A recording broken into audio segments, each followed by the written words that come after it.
وأحل الله البيع وحرم الربا وأحل الله البيع وحرم الربا. السلام عليكم ورحمة الله وبركاته. الحمد لله الذي شرع لنا من الدين ما ارتضاه وأحل لنا البيع وحرم الربا فعمت بها البركات وازدهرت الأرجاء.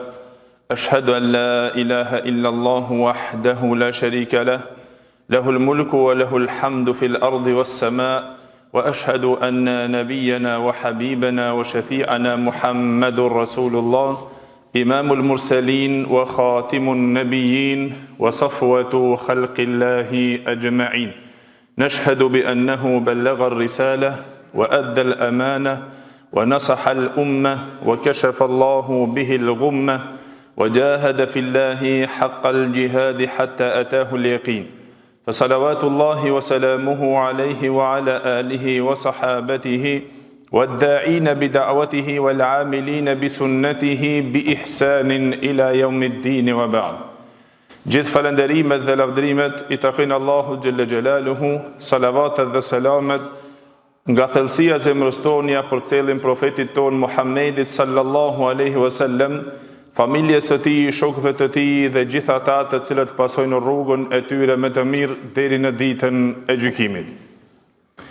Të dashur vëllezër musliman, vazhdojmë diskutimin ton rreth atyre shitblerjeve të ndaluara që jemi informuar me disa nga ato lloje dhe nga disa forma të cilët marrin pjesë dhe kanë të bëjnë me ato shitblerje të ndaluara të cilët Sheriati I Allahut xhelle xhelaluhu I ndaloi ato duke ruajtur stabilitetin njerëzor, duke ruajtur jetën ekonomike të njerëzve si dhe stabilitetin e tregut, dhe se padyshim se pejgamberi jon sallallahu alaihi wasallam për çdo sen që është e dobishme edhe është në stabilitetin edhe drejtësinë e tregtarëve dhe tregut, ai na ka lajmëruar dhe na ka informuar.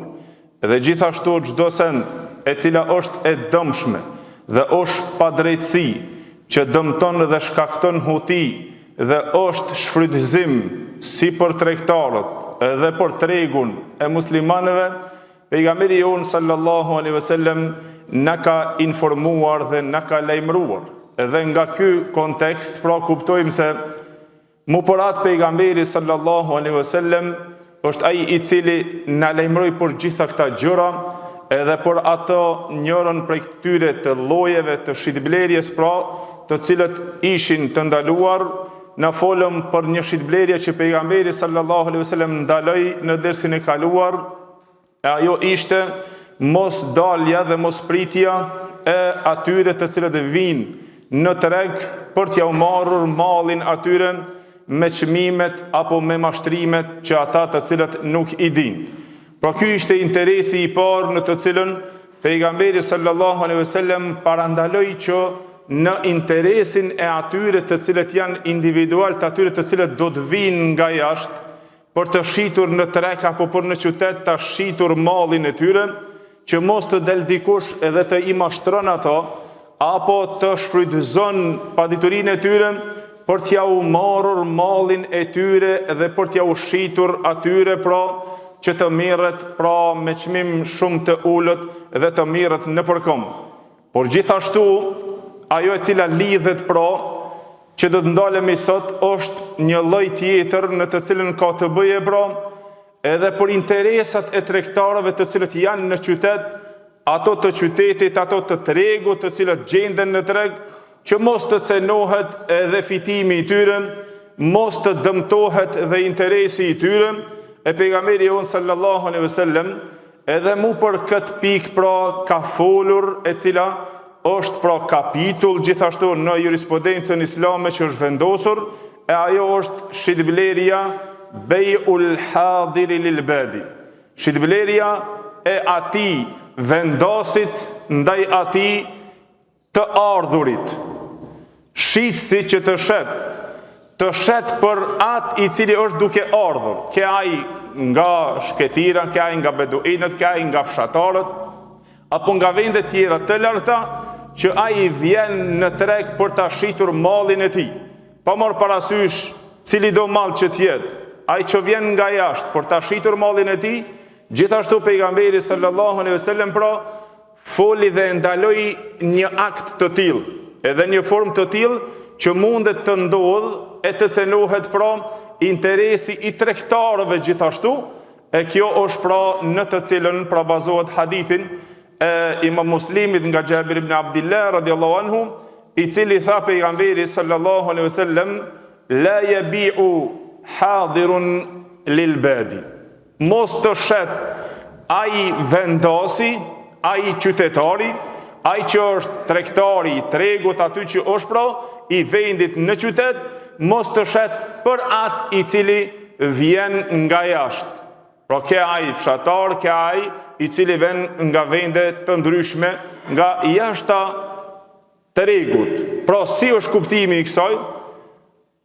Kuptimi i saj është vëllezër dhe forma që të vjen një njeri, ke ai një fshatar, ke ai ndonjë vend jashtë qytetit dhe jashtë tregut, që ai nuk e din çmimin e tregut se si het sot. Edhe të vjen ndonjëri nga jashtë qytetit apo vjen një fshatar që ai nuk e din tregun, vjen të shet mallin e tij, ke ajo nga delet e tij, ke ajo mish, ke ai qumësht, ke ai dru, e kështu me radhë gjitha, pa marrë parasysh mallin të cilën ai e posedon, apo ke nga kultivimet të cilët na për shembull i kemi në fshat, pa marrë parasysh cilët këto janë nga mallat që një njeri i posedon, ai kur të shkon në treg, ai nuk e din se si shkon çmimi i tregut dhe i qytetit. Dhe ai ka vendosur që ato ta shet me shumicë me një çmim të tregut që ai e mendon dhe e shef.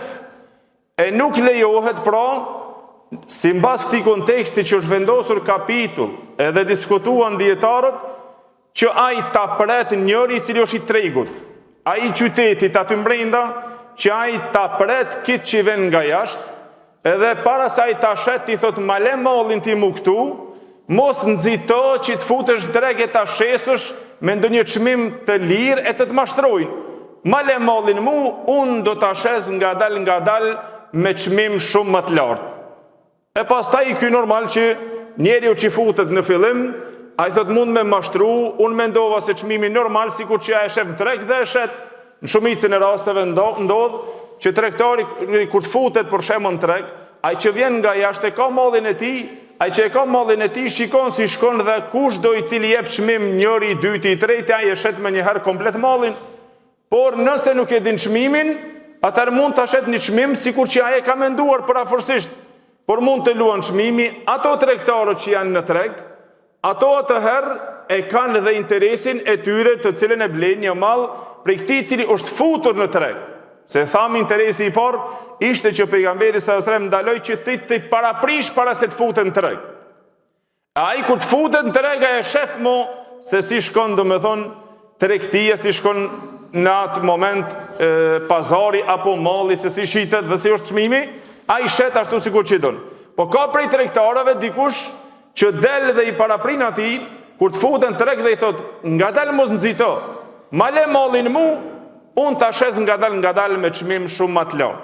Pra ky është ai kuptimi me një fjalë pra si një ndërmjetësues që ai të shet për to. Ta merr mallin ngadal në to ose mashtrim që t'ja merr me një çmim, pastaj atij ti thot se kaq e kam shitur ose kaq çmimin e kam shit, dhe kjo ka ndodhur ndoshta edhe në tregun ton shumë, edhe në tregtarët ton apo bashkëtarët ton të cilët janë marrur pra me tregti. Këto vetë kanë treguar raste të cilët ndodh që dikush të prind dhe të thot ma le mua se unë ta shes më shumë, në fund ai paguan ashtu sipas që ai ta vlerëson mallin ty. Duke bërë në tro hile, duke bërë në to mashtrime dhe padrejtësina e kështu me radhë, ti mendon se ai ta shet me një çmim shumë më të lartë, ose të ta shet domethënë ato me mënyrën dhe metodën më të fortë, më të mirë tregtare, ngadal, por në to ndodh që të ketë mashtrim, o për atë që ja merr mallin, o të ketë gjithashtu dhe pastaj mos të ketë stabilitet edhe të ketë dëm për tregtarët të cilët janë brenda, se ndodh ajo që ti ta marrësh mallin kur të vjen malli, ato tregtarët të cilët janë të tregut të vëllezër, po nuk e blejnë mallin pak me çmim më të lirë nga ato të cilët janë brenda, që ai të shet me konsumimin që e bën, ai e bën tregtin, e merr malir që të shet diçka më shtrenjtë. Ndodhen edhe forma tjetër që mos të ketë mall në treg. Vjen dikush për shembull me domatet ose me patatet ose me kastravecet ose me specë ose pa marr parasysh me ndjen e mall ose me qumusht ose pa marr parasysh që vjen në treg. E ai kur të vjen në moment ndoshta nuk ka mall në treg. Ky që paraprin mos e shit me një herë male unë ta shes, ky e merr këto e mban që të ngritet çmimi që t'ja ushet tregtarëve me çmim shumë më të lartë.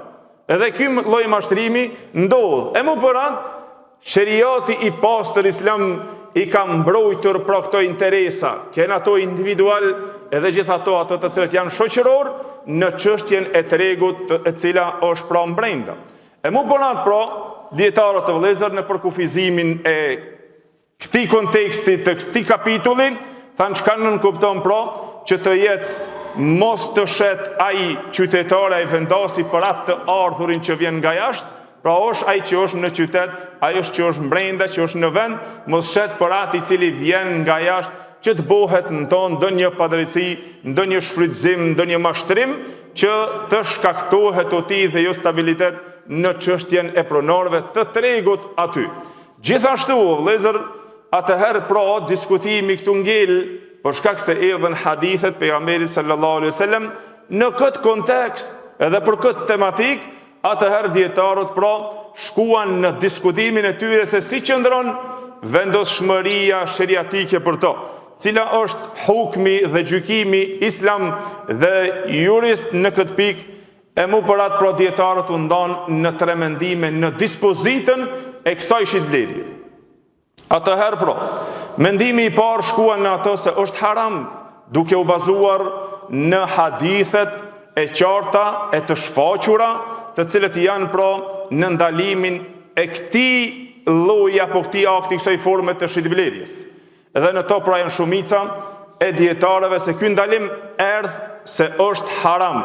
Kjo ndalesë se është haram, shumica e dietarëve nga medhebi Hanefi, pra janë medhebi Hanefi, medhebi Maliki, medhebi Shafi'i, edhe ajo që është mbështetëse të medhebi Hanbeli.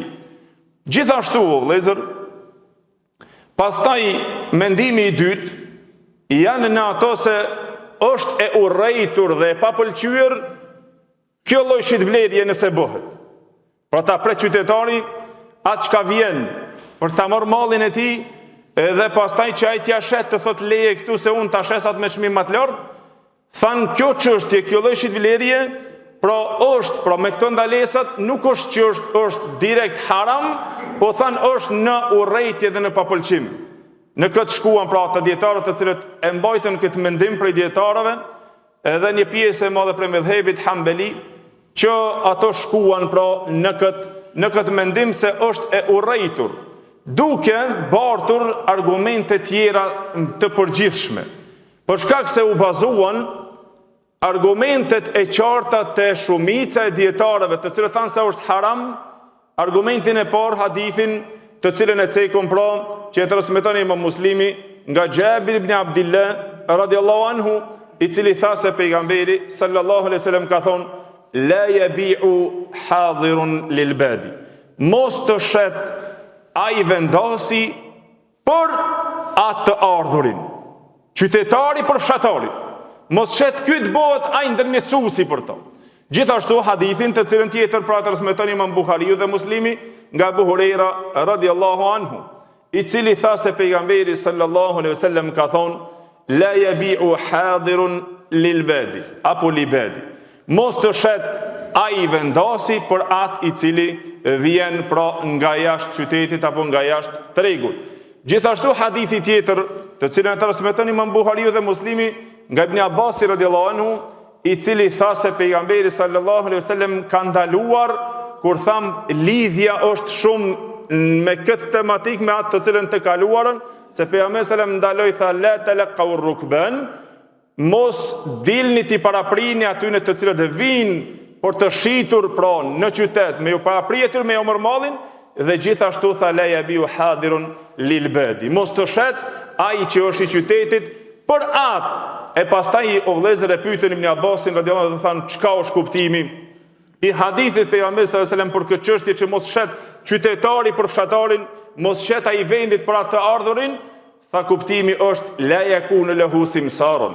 Mos të jetë ai ndërmjetësues i tij. Po lini njerëzit të furnizohen ashtu sikur që Allahu xhelle xhelaluhu i ka lënë ato. Hadithin e Xhabirit radhiyallahu anhu, pejgamberi sallallahu alajhi wasallam tha da'u an-nasa yurzaqu ba'duhum min ba'd. Lini njerëzit që ata të furnizohen në mes veti.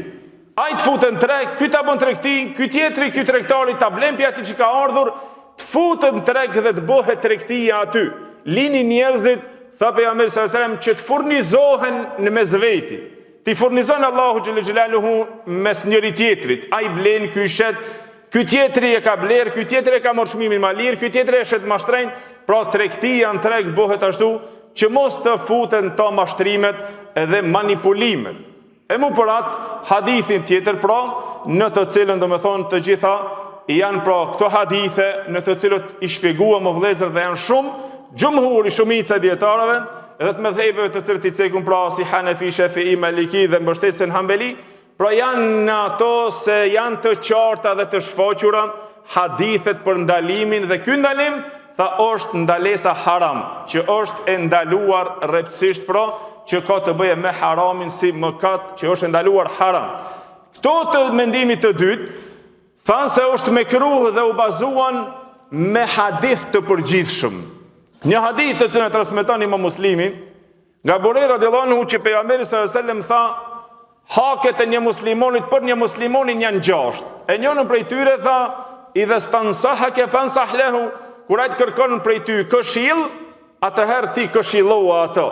Edhe hadithet tjera të cilat kanë ardhur për këshillat që të këshillohet nëse vjen ai që vjen pra nga jashtë tregut që të futet në treg, tha ky tjetri nëse është në formën e këshillës, këtu thanë pra kjo është ndalesë për kujdesie dhe udhëzimin në atë që është më e mira, jo në atë haramin se është ndaluar. Duke u argumentuar me këto hadithet e përgjithshme. Mirë po vëllezër, këto hadithet e përgjithshme nuk mundet ta përkufizojnë hadithet e posaçme dhe të veçanta. Për shkak se rregulli i bazës që është bazor i fikhut, në usul fiqh, është rregulli se ajo e përgjithshmja mbahet në atë të veçantën. Teksti përkufizohet, ato tekstet të cilët janë të përgjithshme, përkufizohen me tekstet e veçanta. Nëse është një ndalesë haram ose nëse është një urdhënesë halal për diçka, nuk mundet që të përkufizohet me diçka që është e përgjithshme. Po e përgjithshmja përkufizohet me të veçantën edhe me të posaçmen. Për shembull ata të cilët janë të ndaluar derisa të vjen argument tjetër që e veçon ato që vetëm ky send është i ndaluar. Sigur me thonë të gjitha sendet i kia halal, kjo është e përgjithshme. Këshilla për besimtarin është e përgjithshme, por ka veçuar tekstet diçka. Atëherë kjo e përgjithshmja përkufizohet pra dhe bartet në ato e cila është e posaçme dhe e veçantë. Argumenti kur të vjen i veçantë, të gjitha janë halal, po që kjo është haram, atëherë kjo e përgjithshmja e ka një përjashtim. Të gjitha janë halal, por veç kësaj e cila është haram, se këtu ka tekst për to. Ajo e cila është e pa kufizuar, bartet gjykimit të ajo me të cilën gjykohet me atë kufizuarën. E nuk mund do me thonë ajo e pa kufizuara ta gjykon këtë të kufizuarën. Është rregull bazor i cili është pra i bazës së fiqhut, usul fiqhut, që qëndron si rregull se el-amme yuhmalu ala al-khas. E përgjithshmja bartet në atë veçantën.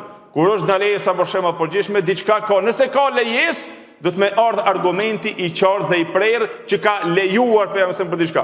Për ndryshe ngel haram. Kështu pra argumentuan argumentet e shumicës së dietarëve ndaj këtyre të cilët thanë se është vetëm e urrëtur, këto të cilët thanë haram. Mendimi i tretë është se është e lejuar, dhe thanë është el-ibaha.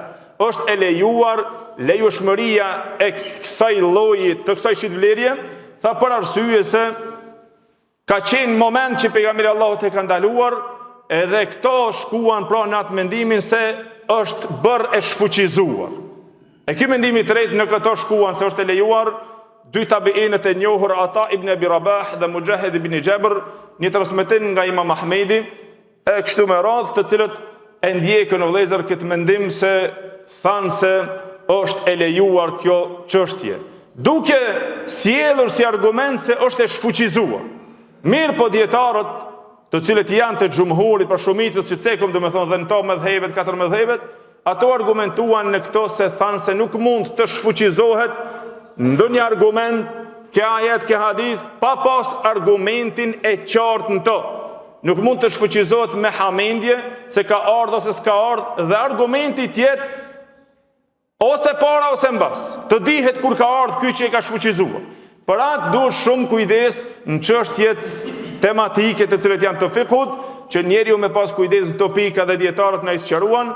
Pra në këtë pingel që janë tre mendimet, dhe se kjo lloj shitje të shumica e dietarëve është e ndaluar, haram të bëhet kjo lloj metode që ai vendasi të shet për atë që vjen, që të bëhet si një ndërmjetësues, që ai ndo të shet për to, dhe gjithashtu pra në këto tematika, pra nëse ndodh kjo shitblerje, si qëndron gjykimi o vëllezër në to, qëndron pra gjithashtu dietarët u ndonë në dy mendime, në ato të cilën shkuan pra shumica, disa nga medhebi Hanefi, medhebi Shafi'i dhe një transmetim nga medhebi Imam Ahmedit, për shkuan në ato se kjo shitblerje, nëse bëhet por me mëkat, por shitblerja është e saktë dhe është valide. Nëse bëhet kjo ja merr mallin dhe ajo vjen domethënë ai që ka ardhur te ky tregtari që është vendas, e merr mallin, thot leje se unë ta shes të me çmim më të lartë, kjo shitblerja është valide, është e saktë dhe është e vlefshme, por është mëkatar për shkak ndalesës që ka ardhur pra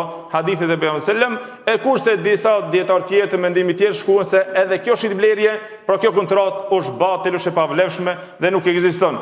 Pra në ato të cilën janë shumica e dietarëve, padyshim se kjo shitblerje është e ndaluar me argumentet, por ku qëndron në ato se kjo shitblerje është e saktë dhe është e vlefshme, e mu për atë pra besimtari duhet që të din se këto e ndaloi pejgamberi sallallahu alaihi wasallam, pra është pjesa ndaluese shitblerja e cila është e atij vendasit për atë qytetarin i cili është që vjen pra të shet nga jashtë në qytet apo në treg. Allahun e lusmi që Allahu xhel xelaluhu të na bën nga ata të cilët mundohemi që të i praktikojmë mësimet fetare dhe mësimet e profetit ton sallallahu alaihi wasallam, dhe të zbatojmë ato e të jemi nga ata të cilët mundohemi që tregtia jon të jetë si në kornizat apo në bazat e shariatit të Allahu xhel xelaluhu. Allahu e shtoft bereqetin e pasurisë dhe tregtisë së besimtarëve ton. Wa aqulu qawli hadha wastaghfirullahi li wa lakum, alhamdulillahi rabbil alamin.